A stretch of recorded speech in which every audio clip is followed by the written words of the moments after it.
I retreated into the bedroom that I shared with my siblings at the time.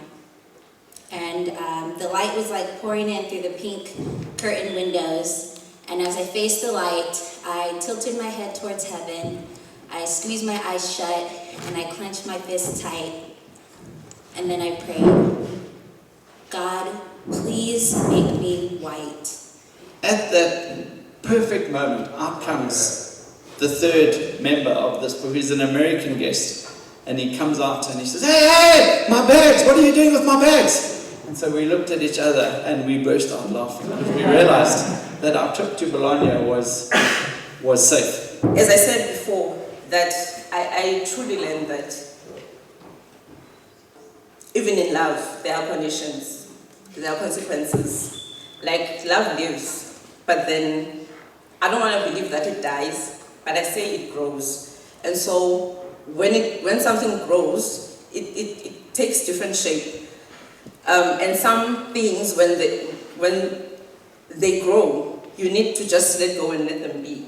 I had a stack of pictures. I was there 2 years at this point. A stack of pictures of my students, my kids in foster care, because I would bring them to the homes of their mothers who didn't come to visit them. This is your son, he's 4 now, because I wanted them to show up and before their rights were terminated. So Lamar's going through the photos. Dick bitch, dick bitch, dick bitch.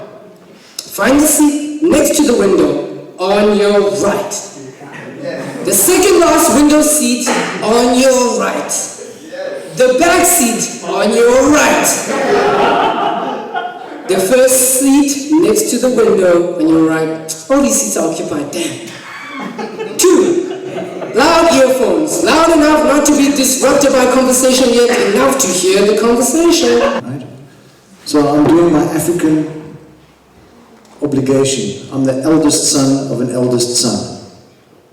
And my white side, my white person in me, says, what the fuck, that bitch, she must look after herself.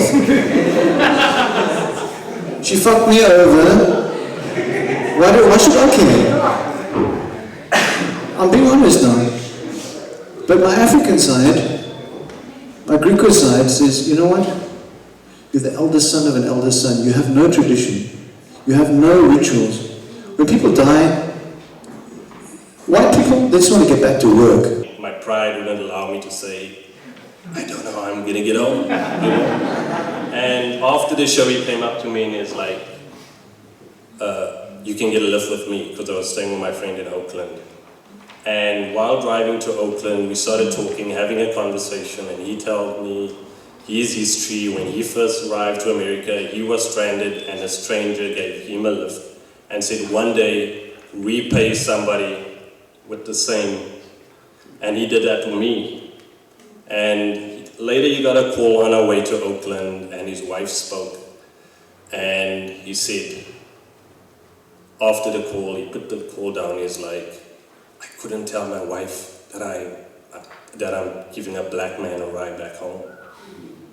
And it was like a stark reality, because in this country I'm colored. And if the banshee howls and you hear her, you will die. And she looks at me in that way that I know that banshee, I'm going to hear it. And then I'm going to die. So now both my parents don't work. So my father's concentrating on the gambling, you know. So we go to Fish Riverside, it's all fine, up until he loses everything. So we lost everything, you know, we didn't stay what we see anymore. We're never that connected as a family, but up until we lost everything, then we became connected. You know, you think on the flip side that when you have everything that you want in life, with the money and everything, that's the perception that you think, that everything is all hunky-dory, up until something just changes everything.